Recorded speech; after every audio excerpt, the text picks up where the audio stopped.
एक गुरुजी के दो चेले थे, दोनों को गुरुजी ने एक एक लड्डू दिया और फिर गुरुजी ने कहा जाओ इस लड्डू को ऐसी जगह पर खाना जहां तुम्हें कोई देख ना रहा हो। एक चेला गया, कमरे में दरवाजा लॉक किया, यहां वहां देखा कोई नहीं देख रहा, खा लिया। दूसरा चेला गया, कहीं पहाड़ में जाए, कहीं जंगल में जाए, कहीं गुफा में जाए, पर उसे लगे कि कोई ना देख रहा हो भले, पर गुरुजी ने कहा था कि भगवान तो देख रहे हैं। बेचारा पूरा जंगल घूम घाम के शाम को आया, हाथ में लड्डू जस का तस। अरे तुमने खाया नहीं? गुरुजी ने कहा। चेले ने कहा गुरुजी कैसे खाता? आपने कहा था ऐसी जगह में खाना जहां कोई देख ना रहा हो, पर हमें कोई ऐसी जगह मिली ही नहीं जहां हमें कोई देख ना रहा हो। हर जगह चाहे अंधकार हो चाहे प्रकाश हो, कोई तो हमें देख रहा है और वो देखने वाला ईश्वर है गुरुजी। मुझे कोई ऐसी जगह मिली नहीं। तब गुरुजी ने कहा बेटा तुमने वही पढ़ा है जो मैंने तुम्हें पढ़ाना चाहा है। तुम मेरे पक्के विद्यार्थी हो, तुमने पढ़ लिया, तुम हो गए, पास हो गए। देखो पहले ऐसी परीक्षाएं गुरुजन लिया करते थे। आप बताओ, आप लोग भी कई बार ऐसी जगह जाते हैं जहां हमें कोई देख ना रहा हो, वहां जाके पाप करते हैं, वहां जाके झूठ बोलते हैं। हमें किसी ने देखा नहीं। सुनो, ये दुनिया देखे ना देखे, लोग देखे ना देखे, हम देखे ना देखे, तुम्हारे माँ बाप देखे ना देखे, तुम्हारी पत्नी तुम्हारा पति तुम्हारे कारनामे देखे ना देखे, भगवान तो सब देख रहे हैं। इसलिए इंसान से डरने की जरूरत नहीं है और ईश्वर से भी डरने की जरूरत नहीं है। डरना है सिर्फ बुरे काम से, क्योंकि बुरे काम का परिणाम बुरा होगा। वो अपने को ही मिलेगा, ना माँ बाप को मिलना ना भगवान को मिलना। अपना किया अपना, है ना? ये बात याद रखो कि तुम 24 घंटे सोते जागते भी सीसीटीवी कैमरे में हो, ईश्वर की निगाहों में हो। लाख आंख से देख रहा है तुझे देखने वाला, सच की खेती कर ले चतुर नर, समय गुजरता जाता मेरे मालिक की दुकान में सब लोगों का खाता। मेरे मालिक की दुकान में सब लोगों का खाता। कोई जगह है ही नहीं ऐसी जहां आपको कोई देख ना रहा। इसलिए बचो बुरे काम से, कोई ना भोगेगा मेरी मां। जब तुम्हारा बुढ़ापा आएगा और जब तुमने जीवन में जवानी लड़कपन में जो पाप किए हैं वो बुढ़ापे में अकेले बैठ के भोगोगे। बूढ़े आदमी के पास ना कोई बैठने वाला होता है ना कोई बात करने वाला। कर्म दंड आदमी, कई बूढ़े लोग ना परेशान हैं अपनी बीमारियों से। कितने लोगों को मैंने सुना वो कहते हैं भगवान मौत दे दो, अब मौत की भीख मांग रहे हैं, मौत भी नहीं मिल रही है उन्हें। हाँ या ना? कितने लोग आज भी हमारे देश में ऐसे हैं जो मौत मांगते हैं, उन्हें मौत भी नहीं मिलती। क्यों नहीं? कैसे मिल जाएगी? भोगना पड़ेगा कर्मों का दंड, पूरा भोग लोगे तब मौत भी आएगी, है ना?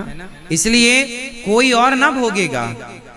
हर व्यक्ति अपना सुख दुख भोग रहा है, फिर भी आदमी सुधरने को तैयार नहीं, फिर भी आदमी मानने को तैयार नहीं, समझने को तैयार नहीं। रावण जैसे ना बच पाए, कर्म गलत किए तो दंड भी तो मिला,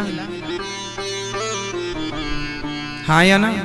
फिर रावण ना बचा, हम और आप क्या बचेंगे? भीष्म पितामह को बाणों की सैया मिली, कर्मों का दंड ही तो था। इसलिए भगवान चार थे सुभिज्ञः स्वराट, भगवान सब जानते हैं हम कितने अच्छे हैं और कितने झूठे हैं, हम कितने सच्चे हैं कितने झूठे हैं, कितने अच्छे हैं कितने बुरे हैं।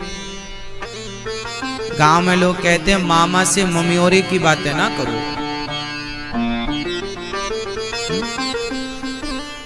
है ना? हम सब जानते हैं। क्यों जी? भगवान सब जानते हैं कि आप कितने बड़े सिद्ध हैं कितने बड़े योगी हैं और कितने बड़े भोगी हैं, ठाकुर सब जानते हैं। इसलिए ईश्वर की नजरों से थोड़ा संभल के चलना, नजरें सब में। भगवान बहुत व्यस्त हैं, इसका मतलब ये नहीं कि भगवान के पास हिसाब किताब नहीं है। तो हिसाब किताब आप लोग आज से अपना करना शुरू कर देना, कितना अच्छा किया है जीवन में और कितना बुरा किया है। भोगेगा कौन? अपनों को भोगना है। अंधा बन के भोगो, लंगड़ा बन के भोगो, बहरा बन के भोगो, काना बन के भोगो। रोग तुम्हारे बुढ़ापे में जो रोग आते हैं ना, अच्छा बुढ़ापे में इतने रोग काहे आ जाते हैं? ये रोग नहीं है, ये लड़कपन, जवानी और बुढ़ापे में किए गए पापों का हिसाब चालू हो गया।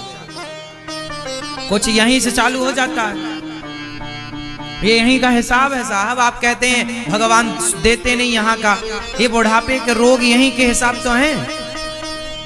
खटिया में पड़ा पड़ा मलमूत्र कर रहा है, बुलाने पर कोई आ नहीं रहा है, पानी मिल नहीं रहा पीने को, बुढ़ापे में मलमूत्र में पड़ा है, दुर्गंध से भरा है। ये क्या है? ये तुम्हारे पापों का ही तो दंड है। क्या पाप किया है वो मैं नहीं जानता, भगवान ने हिसाब किया होगा, किया तो होगा ना तुमने। पाप करने में बड़ा मजा आता है, चोरी कर लो, डाका डाल लो, किसी के पैसे निकाल लो, बड़ा मजा आया। किसी को गाली दे दो, मार दो, किसी का दिल दुखा दो, झूठ बोल लो, कपट कर लो, छल कर लो, बड़ा मजा आया। धन्ना सेठ हो गए भ्रष्टाचार करके। जब दंड मिलेगा नानी याद आएगी। हाँ, बचता कौन है साहब? बचा कोई तो नाम बताओ। किसे नहीं मिला कर्मों का दंड? कौन बचा? दशरथ जी को भी तड़प तड़प के मरना पड़ा। राम भगवान के पिता थे, भगवान के बाप को भी माफी नहीं मिली, कर्मों का दंड भोगना पड़ा। फिर तुम हम बच जाएंगे? इसलिए अपनी फाइल ठीक करो। किसी का दिल दुखाया है आपने तो वो भी हिसाब जुड़ेगा, क्यों दुखाया? किसी को मारा, आप तो मछली खाते हो, कुछ लोग मुर्गी मार मार के। भगवान पूछेंगे मछली ने तेरा क्या बिगाड़ा था? क्यों तूने उस मूक प्राणी की हत्या कर दी अपने स्वार्थ के लिए? तूने मुर्गी ने तेरा क्या बिगाड़ा था? उसकी टांग चूस डाली तूने। फिर तुम्हें भी कच्चा खाएगा कोई, ध्यान रखना। थोड़ा देर है ईश्वर के घर में। क्या है मेरी माँ?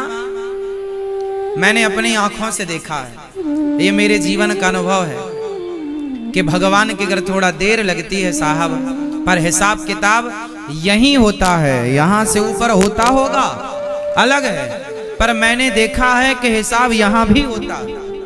ईश्वर यहां भी करते हैं न्याय, देर से मिलता है। God mills grind slow but sure, थोड़ा देर लगती है। आप में से कितने लोग ये बात जानते हैं कि ईश्वर यहां का यहीं देता है? कितने लोग इस बात के साक्षी हैं? अच्छा, आप सब जानते हैं? वाह, हमें लगा कि हमने तो देखा है, पता नहीं आपने देखा हो ना देखा हो। जो लोग कल उड़ते थे ना, भगवान ने उनके पंख काट दिए।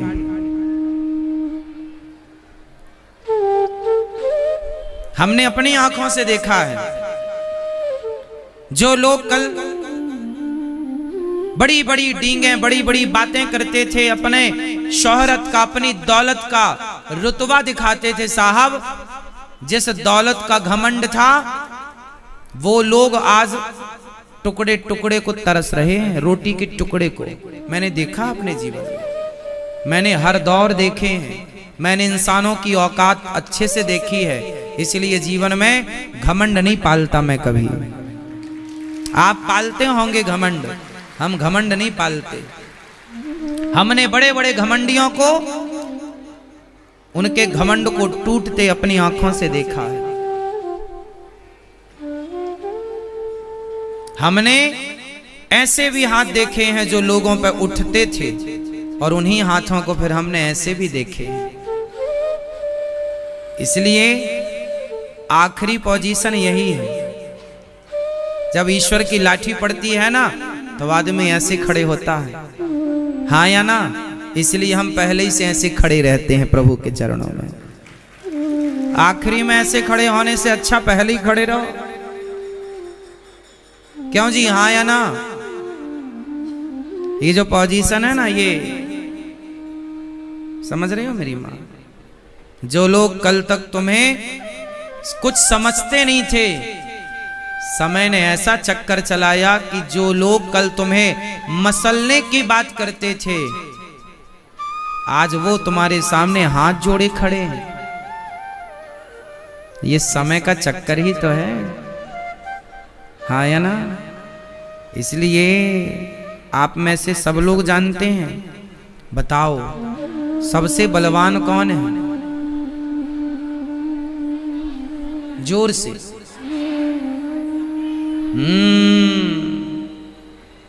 सबसे बलवान। कभी ये ना कहना कि मैं बलवान हूं ना, तुम्हारी कोई औकात ही नहीं। समय ने तुम्हें बलवान किया है। तुम कभी ये ना कहना मैं धनवान हूं, पैसे वाला हूं ना। समय ने तुम्हें धन दिया है और कुछ समय के लिए मिला है। एक बात कान खोलकर सुन लो, याद रखने की है। सबका समय सब दिन नहीं रहता, समय सदा एक सा नहीं रहता, समय सदा एक सा नहीं रहता। जिस समय में आप इतना घमंड रख रहे हैं, इंसानों को इंसान नहीं समझ रहे हैं, ये जो तुम समय को और धन का जो तुम रुतबा दिखा रहे हो, रौब दिखा रहे हो, अभिमान दिखा रहे हो, याद रखना ये समय गुजर जाएगा। कितने दिन रहोगे? चिड़िया कब तक उड़ेगी आकाश में? कब तक उड़ोगे? क्या से क्या हो गए देखते देखते। इसलिए पुरुष बली नहीं होत है, समय होत बलवान। भीलन गोपी लूट लई, वही अर्जुन वही वान। सबसे बलवान कौन? समय। समय। इसलिए समय समय पर होत है, समय समय की बात। राम जन्म का दिन बड़ा, कृष्ण जन्म की रात। आपका समय। मैया आप बूढ़ी हो गई कि नहीं? मेरी माँ हो गई। आपको बूढ़ा किसने किया? किसने? बताओ जल्दी से, सही बताना, आपको बूढ़ा किसने किया? बच्चों ने कर दिया। अच्छा, जिनके बच्चे नहीं हैं तो वो तो कभी बूढ़े होते ही नहीं होंगे।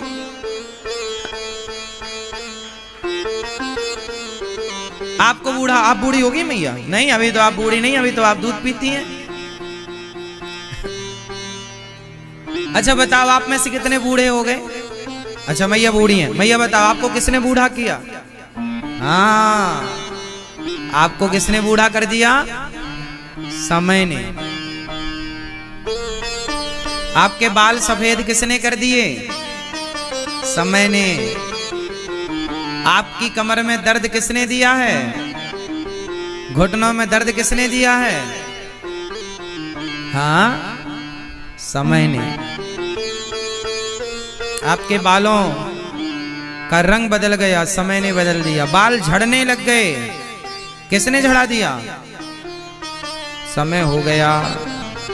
मैया सो लो आप। मैया आप बूढ़ी हो गई कि नहीं? कंफ्यूज है मैया, 55 साल में भी कि कहूं कि नहीं? कंफ्यूज हैं कि मैं बूढ़ा कहूं अपने आप को कि नहीं कहूं। मान लो बूढ़ी हो गई हो, ठीक है मेरी माँ, समय लड़कपन जब पैदा हुए थे इतने से दे, समय ने आपको जवानी दी, समय ने बुढ़ापा दिया, और समय ही एक दिन आएगा, एक दिन वो शाम आएगी, एक दिन वो दोपहर आएगी, एक दिन वो सुबह आएगी, एक दिन वो रात आएगी, जो जीवन की आखिरी सुबह दोपहर शाम या रात होगी। ये समय ही तो है ना मेरी माँ। आप वैसे दिखने लग जाते, आप वैसे आचरण करने लग जाते हैं, आपका स्वभाव भी चेंज हो जाता है। आप जिसका चिंतन करेंगे, आप रावण का ज़्यादा चिंतन करो तो आपका रावण जैसा स्वभाव हो जाएगा। राम का चिंतन करो, आपका स्वभाव राम जी जैसा हो जाएगा। कृष्ण का चिंतन करो, आपका स्वभाव कृष्ण जैसा हो जाएगा। हम जिसका चिंतन करते हैं हम वैसे हो जाते हैं। भृंगी कीट इसमें एक एग्जाम्पल उदाहरण है। भृंगी कीट होता है, वो अपने शिकारी को इतनी डंक मारता है कि शिकारी डर के बस भृंगी का चिंतन करता है, अब आया अब मारेगा, अब आया अब मारेगा। तो वह जिसका शिकार करता है भृंगी कीट, वह भी भृंगी जैसा हो जाता है। आप जिसके बारे में सोचते हैं आप वैसे हो जाते हैं। इसलिए कहते हैं गलत विचार ना रखा करो, गलत सोच ना रखा करो, क्योंकि आप यदि गलत सोच पकड़ लिए तो वो गलत सोचते सोचते ना एक दिन वो गलत आप कर बैठेंगे। जैसे कोई आत्महत्या करता है, फांसी लगा लिया, क्यों? उसने सोचा होगा ना पहले, मैं मर जाऊं क्या, मैं फांसी लगा लूं क्या, मैं मर जाऊं।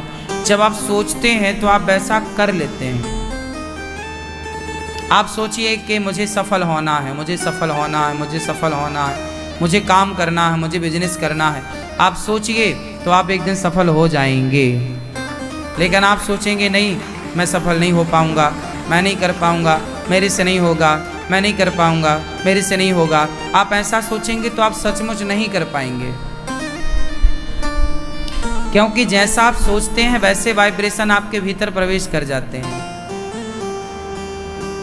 वैसे नेगेटिविटी आपको बिल्कुल कैप्चर कर लेती है, जकड़ लेती है। मेरे से नहीं हो पाएगा, मैं नहीं कर पाऊंगा, फिर आप नहीं कर पाते, क्योंकि दिमाग जो है ना तैयार हो जाता है कुछ भी करने के लिए।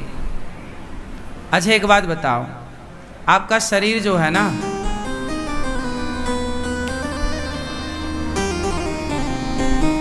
वो कैसा है? सेंसर की तरह काम करता है, करता है। रात को भी आप बिस्तर पर लेटे हैं और आपके पाँव में कुछ महसूस हो रहा है, कुछ चढ़ रहा है, चूहा चढ़ रहा है कोई, तो तुरंत आप सिकोड़ लेते हैं, है ना? अचानक बिल्कुल बॉडी अपने आप रिएक्ट कर देती है, हाँ या ना? जैसे आंखों की तरफ कुछ भी आया अपने आप आंखें बंद हो जाएंगी, हाँ या ना?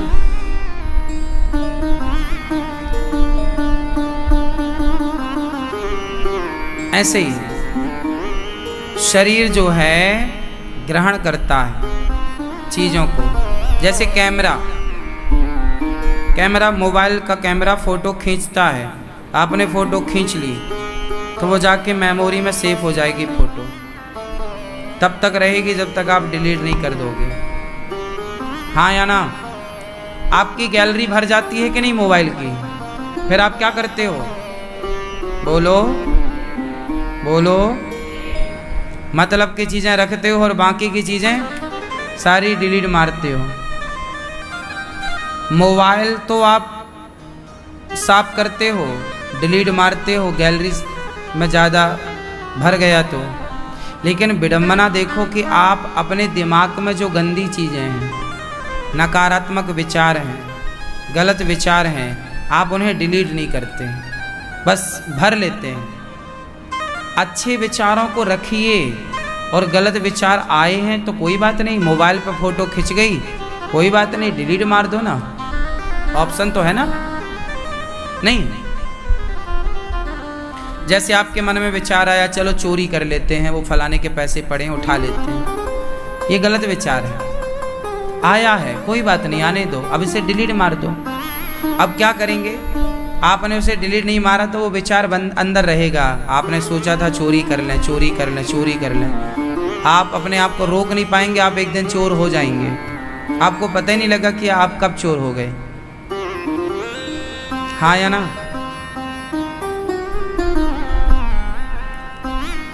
आप अपने मन को जरा ढीला छोड़ दो, देखो कहाँ ले जाता है।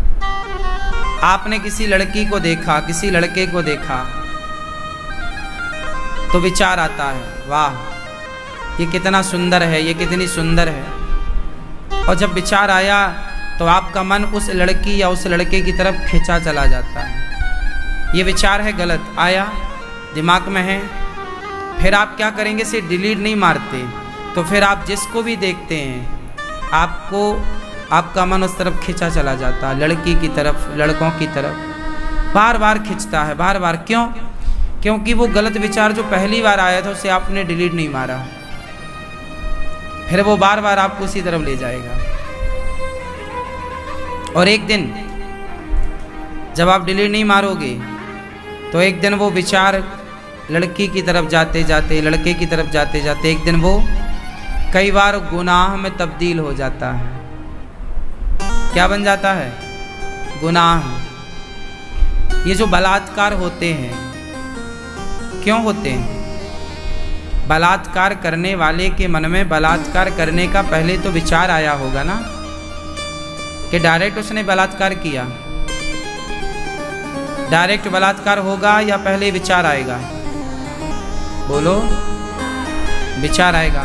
जैसे ही विचार आया था वैसे ही उसने डिलीट मार दिया होता तो फिर आप बच जाता। वो नहीं मारा तो क्या विचार आता है ना, आप हल्के में मत लो विचारों को। आप कैसे भी नहीं होते, ना आप अच्छे हैं ना आप बुरे हैं। आपके भीतर आने वाले विचार ये तय करेंगे कि आप अच्छे होंगे या आप बुरे होंगे।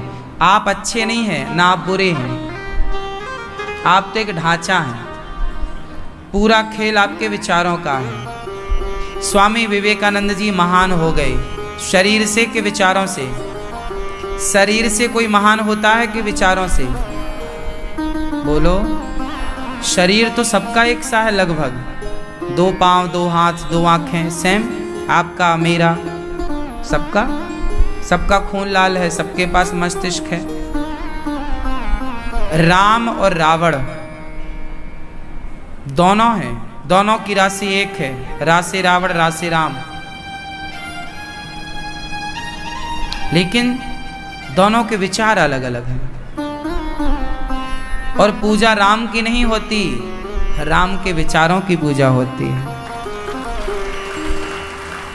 विचारधारा की पूजा है। इसलिए कहता हूं कि गलत, आप लोग कहते हैं महाराज जी हमारे अंदर गलत गलत थॉट आते हैं, मीन्स गलत विचार आते हैं, हम गलत सोचते हैं, बार बार हमारा मन गंदी जगह में गलत जगह पे जाता है। कोई बात नहीं, जाता है जाने दो, पर उसे डिलीट भी मारना सीखो।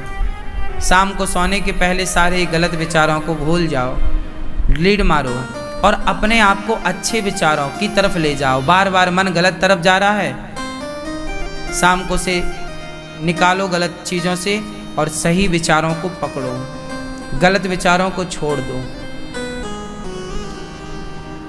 कैसे होगा? करने से होगा। सब चीज़ कैसे होती है? करने से सब होता है। क्यों? करने से ना होगा। हमारा और आपका शरीर लगभग एक सा है, आपके अंदर भी हड्डियां हैं, चमड़ी है, आँख है, हमारे अंदर भी वही सब चीज़ें हैं।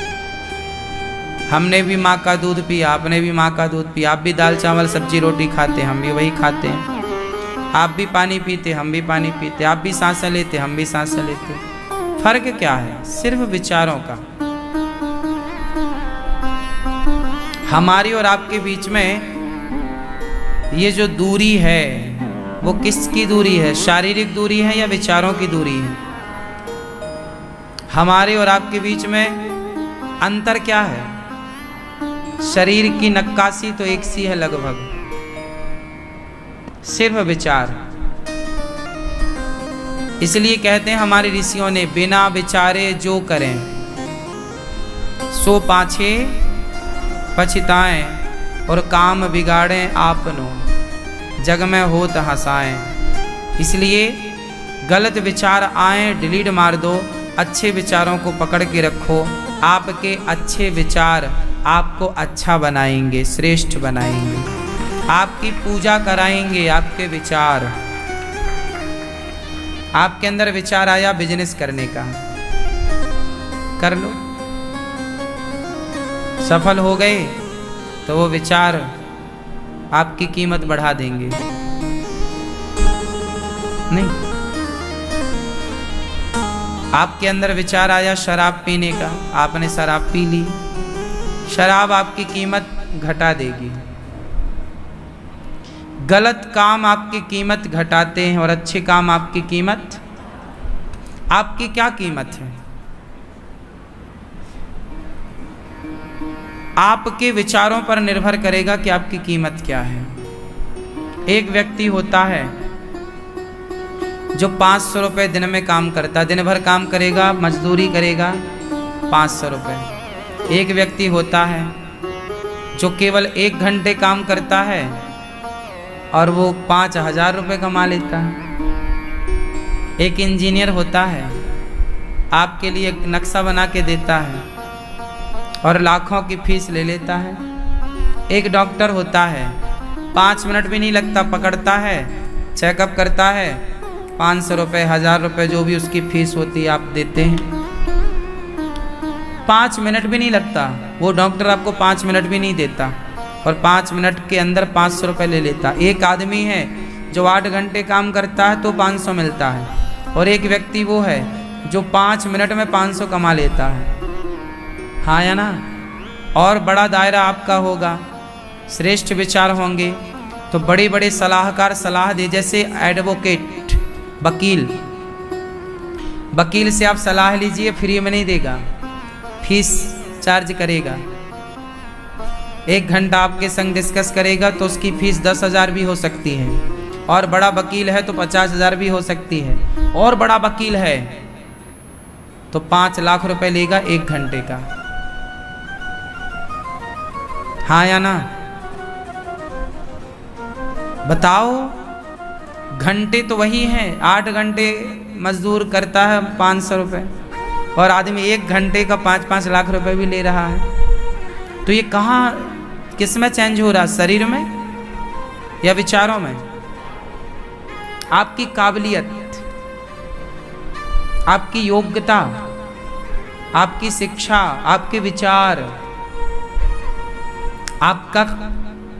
आपकी कीमत तय करेंगे। इसलिए आप जितने अच्छे विचार वाले बनेंगे, आपकी कीमत मार्केट में उतनी अधिक होगी, और जितने घटिया विचार लेके चलेंगे आपकी कीमत उतनी कम होगी। चाय तो चाय है ना, सड़क के किनारे टपरों में जाके पी लो चाय तो 5 रुपए की मिल जाएगी, 10 रुपए की मिल जाएगी। कितने की मिलती है? मैं तो पीता नहीं इसलिए मुझे रेट पता नहीं। कितने की रेट मिलती चाय? 10 रुपए की। 10 रुपए की चाय मिलती है टपरों में, हाँ या ना? पर वही चाय थोड़ा VIP, आप रेस्टोरेंट जाइए, होटल जाइए, तो वो वही चाय आपको 20 रुपए की मिलेगी, हाँ या ना? 50 रुपए की, हाँ देखो 50। फिर वही आप 5 स्टार होटल में जाइए और वही चाय ऑर्डर कीजिए, तो वही चाय, थोड़ा दूध, थोड़ी चाय पत्ती, थोड़ी शक्कर, थोड़ा पानी, वही चाय है, वही स्वाद है, पर 500 रुपए की मिलेगी। चाय वही है, पर वो चाय कहाँ है? एक टपरे पे है, एक होटल पे है, एक 5 स्टार होटल पे है। संगत बदल गई ना, चाय की क्या बदल गई? संगत। टपोरी के संग, होटल के संग, 5 स्टार के संग। आप भी टपोरियों की संगत करोगे ना, तुम्हारी कीमत भी 10 रुपए से ज़्यादा की नहीं है।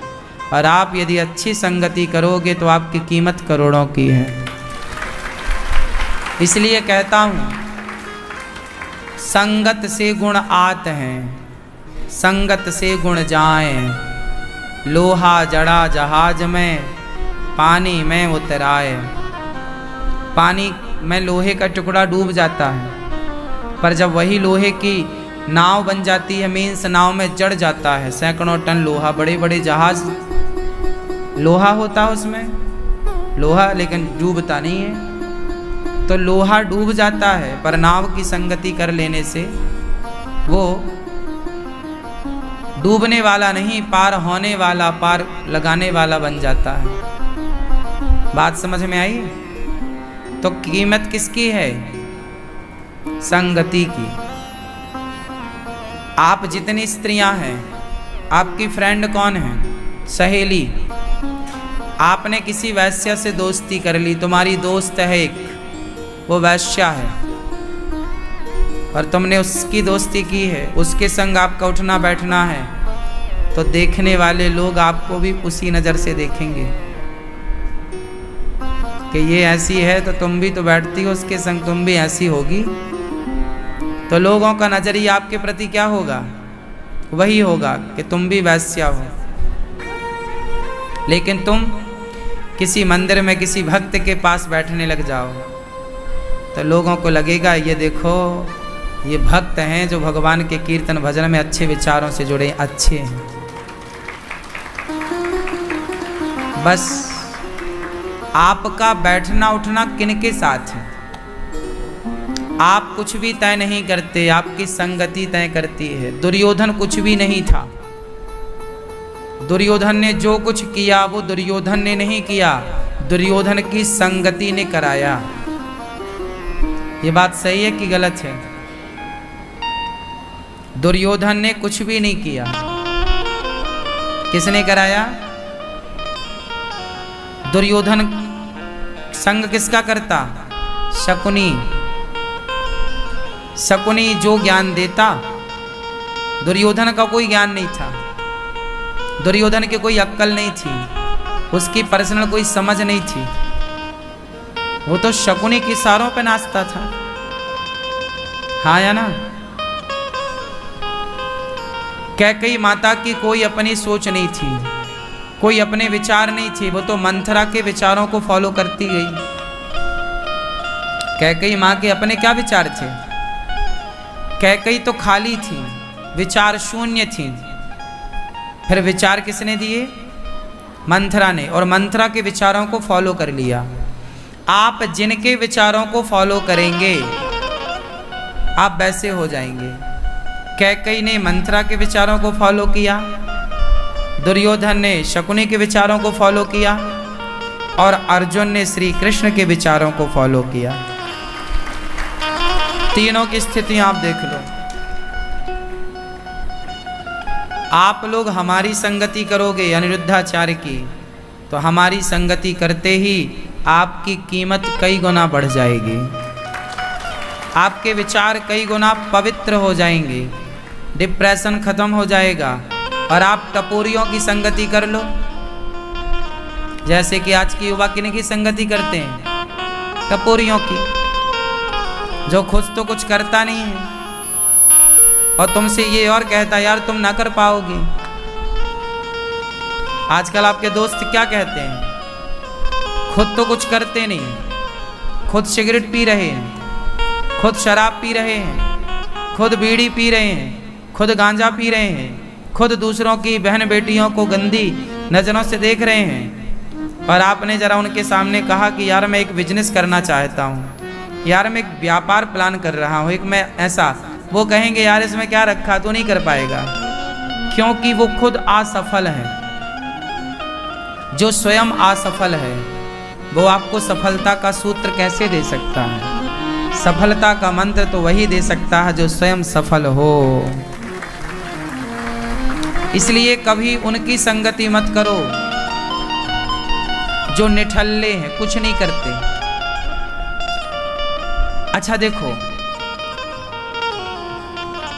जो आदमी कुछ करना चाहता है पर सफल नहीं हुआ, उससे सलाह ले लेनी चाहिए। जो व्यक्ति सफल होने का प्रयास तो किया था पर सफल नहीं हुआ, कोई बात नहीं, एक बार में सफलता नहीं मिली फिर प्रयास करो, दूसरी बार करो, फिर सफलता नहीं मिली कोई बात नहीं, तीसरी बार करो कोई बात नहीं, चौथी बार करो कोई बात नहीं, पांचवी बार करो। आप बार बार असफल होंगे तो आप जितनी बार असफल होंगे उतनी बार आपको सफल होने की संभावनाएं बढ़ती चली जाएंगी। समाज में खतरनाक लोग वो हैं जो सफल होने का प्रयास भी नहीं कर रहे हैं। ऐसे लोगों की संगति से बचना है। सफल होने के तुमने क्या काम किया, क्या किया? आजकल के लोग बस खटिया तोड़ रहे हैं, बाप के टुकड़ों पे पल रहे हैं। भगवान किससे मिलते हैं? मन से मिलते हैं। अब आपके मन में, हम सबके मन में कहीं ना कहीं छल कपट तो भरा है, कोई स्वीकार करे ना करे। मन में ईर्ष्या और द्वेष तो है, बोलो हाँ या ना। और नारद जी ने ध्रुव जी को यही समझाया कि बेटा भगवान के मिलने में देर नहीं है। अच्छा एक बात बताओ, एक दर्पण है और दर्पण में धूल जम जाए, धूल की परत जम जाए तो क्या दर्पण में आपका चित्र दिखेगा? उत्तर। तो क्या दर्पण में खराबी आ गई है? दर्पण में खराबी नहीं है, जो धूल जमी है वो धूल हटाने की जरूरत। दर्पण तो चेहरा दिखाता है, धूल हटा दो। ऐसे ही जो मन है वो दर्पण है, और जैसे दर्पण में आपका चित्र दिखता है ऐसे मन के दर्पण में भगवान का चित्र दिखता है। लेकिन दर्पण में धूल जम जाए तो किसी का भी चित्र नहीं दिखता। ऐसे आप लोगों के मन के दर्पण में भी अज्ञान की, मोह की धूल जमी हुई है। ये धूल हटे तो भगवान को ढूंढने कहीं जाना थोड़ी पड़ेगा, साफ कर दो। अब इसलिए क्या है, हनुमान चालीसा का पहला दोहा क्या है? सुनाओ जरा। हनुमान चालीसा का पहला दोहा बोलो। श्री गुरु चरण, पूरा ना बोलो, पहले अर्थ सुनो। श्री गुरु चरण सरोज रज, रज रज मतलब धूल। श्री गुरु, श्री गुरु मतलब गुरु के चरणों की रज।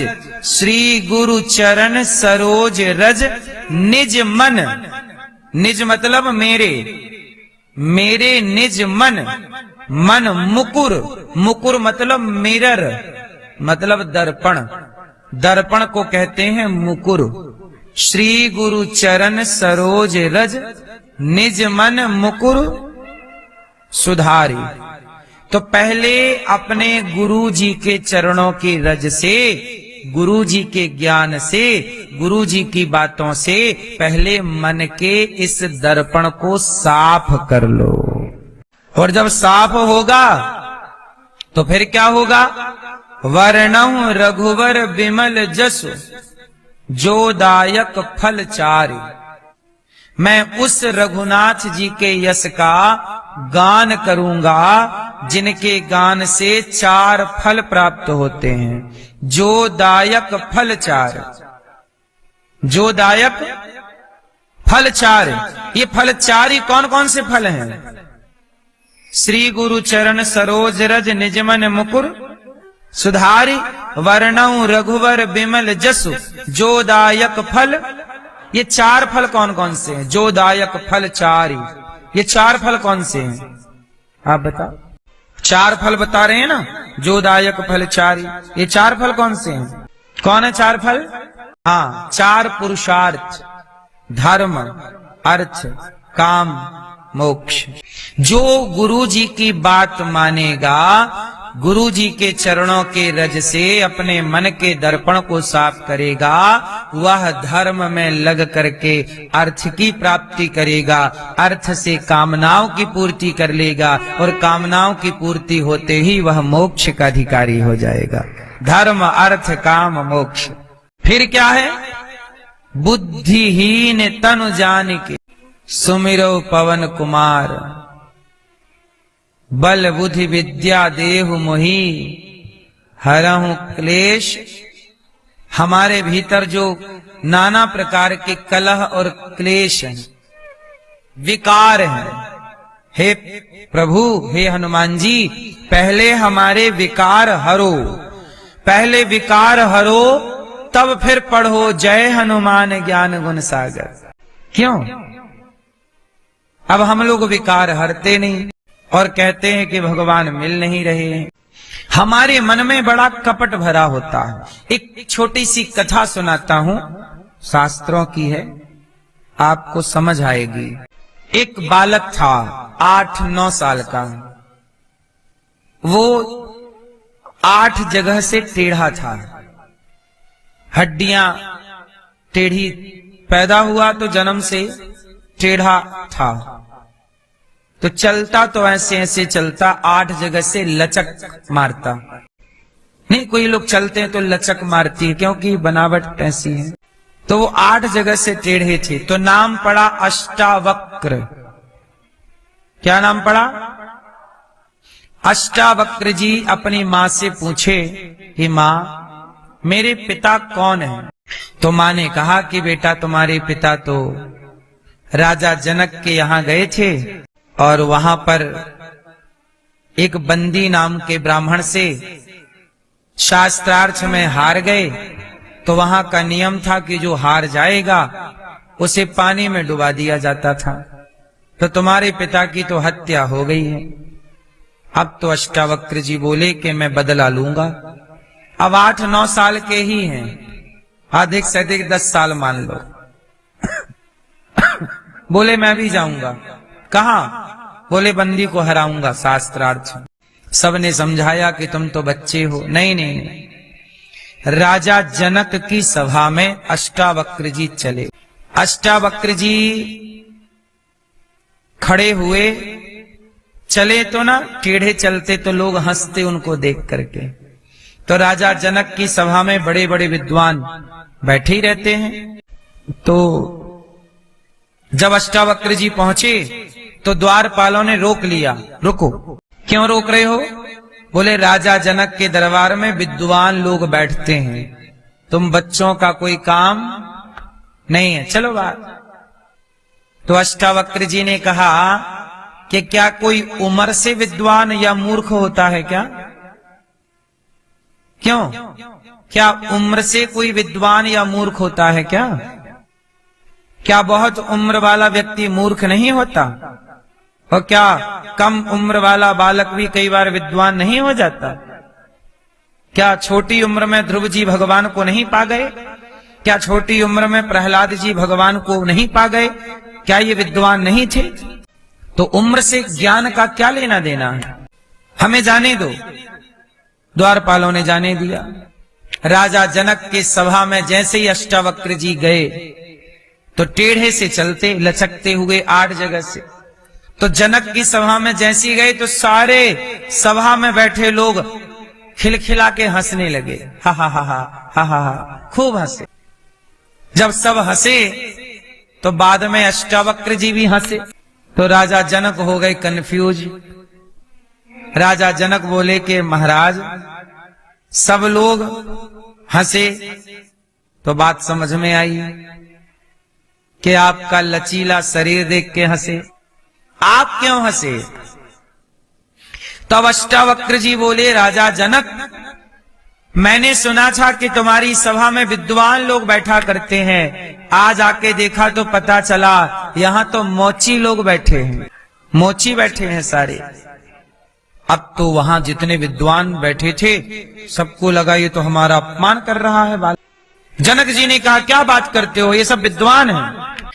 तो राजा जनक से अष्टावक्र जी ने कहा कि महाराज बताओ मैं क्यों हंसा। मैं इसलिए हंसा क्योंकि मुझे लगा था विद्वान है, पर ये तो मोची है। मोची क्यों कहा?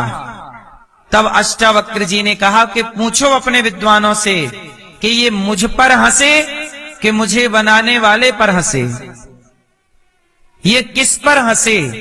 जैसे आपने कहा कि तुम्हारा शरीर टेढ़ा है तो ये सब लोग देख के हंसे, तो अष्टावक्र जी ने कहा कि ये बताओ यदि मैं आज टेढ़ा हूं, आज मैं लचकता हुआ चल रहा हूं, तो बताओ इसमें मेरा दोष है कि मुझे बनाने वाले का दोष है।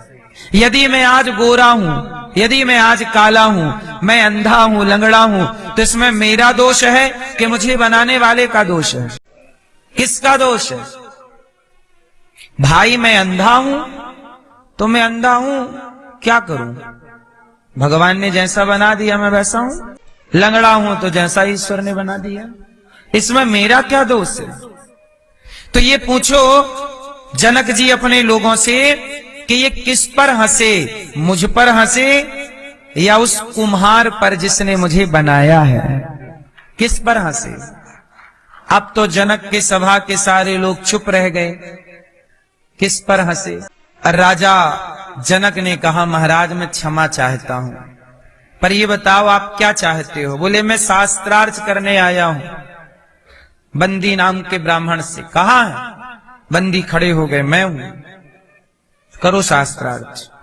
शास्त्रार्थ किया और अष्टावक्र जी ने अपने ज्ञान से उस बड़े विद्वान को हरा दिया। अब वो बोला कि मैं तो जा रहा हूं यमुना जी में जल समाधि लेने। अष्टावक्र जी ने कहा कि मेरा उद्देश्य हरा के आपको मारना नहीं है, बल्कि आपको घमंड के सिंहासन से उतार के नीचे गिराना है। कि विद्वान होना अच्छी बात है, ज्ञान रखना अच्छी बात है, पर ज्ञान का घमंड रखना बिल्कुल गलत बात है। इसका मतलब ये सारी बात मैंने आपको केवल इसलिए बताई कि देखो कई बार क्या होता है कि हमारे मन में कपट आ जाता है। हम किसी को देख के हंसते हैं, किसी का मजाक उड़ाते हैं। हमें एक बात समझनी चाहिए कि हम सबको बनाने वाला एक ही है, हम सबको रचने वाला एक ही है। इसलिए कोई अंधा है तो हम क्यों हंसे, कोई लंगड़ा है तो हम क्यों हंसे? भाई वो अंधा लंगड़ा इसलिए होगा क्योंकि उसका जो गुनाह उसने किया होगा उसका दंड उसे मिल रहा है। लेकिन मैं क्यों हंसूं? क्यों? इस संसार में हर व्यक्ति अपने कर्मों के अनुसार सुख दुख पाता है, जीवन पाता है। यदि आप अच्छे कर्म करते हैं तो आपका अच्छे घर में, अच्छे परिवार में, अच्छे कुल में अच्छा जीवन जीते हैं। पाप होता है तो आप तरसते हैं, तड़पते हैं, परेशान होते हैं। बोलो हाँ। इसलिए हम क्यों किसी को देखकर हंसे हैं? इसलिए कहता हूं मन में कपट ना रखो, छल ना रखो, निर्मल रहो, निर्मल। और निर्मल हो जाओगे, मन निर्मल हो जाएगा तो मन के मंदिर में ही भगवान प्रकट हो जाएंगे। आज पूज्य श्री अनिरुद्धाचार्य जी महाराज ने हम सभी लोगों को बहुत ही उत्तम एवं शिक्षाप्रद कथा सुनाई है। आशा करता हूं कि इस शिक्षाप्रद कथा से हम सभी लोग कुछ न कुछ शिक्षा अवश्य ग्रहण करेंगे और अपने जीवन को सुखी और सात्विक बनाने का प्रयास करेंगे। मित्रों, अगर आपको यह शिक्षाप्रद कथा पसंद आई हो तो वीडियो को लाइक करें और अधिक से अधिक लोगों को शेयर भी करें, जिससे और भी लोग महाराज जी की इस शिक्षाप्रद कथा से शिक्षा लेकर अपने जीवन को सुखी बना सकें। मित्रों, अगर आपने अभी तक हमारे चैनल को सब्सक्राइब नहीं किया है तो हमारे चैनल को तुरंत सब्सक्राइब भी कर लें, जिससे आपको नोटिफिकेशन के माध्यम से महाराज जी के शिक्षाप्रद कथा तुरंत प्राप्त हो सकें। मित्रों, तो कल फिर किसी शिक्षाप्रद कथा के साथ आप लोगों के समक्ष प्रस्तुत होंगे। तब तक के लिए जय श्री राधे।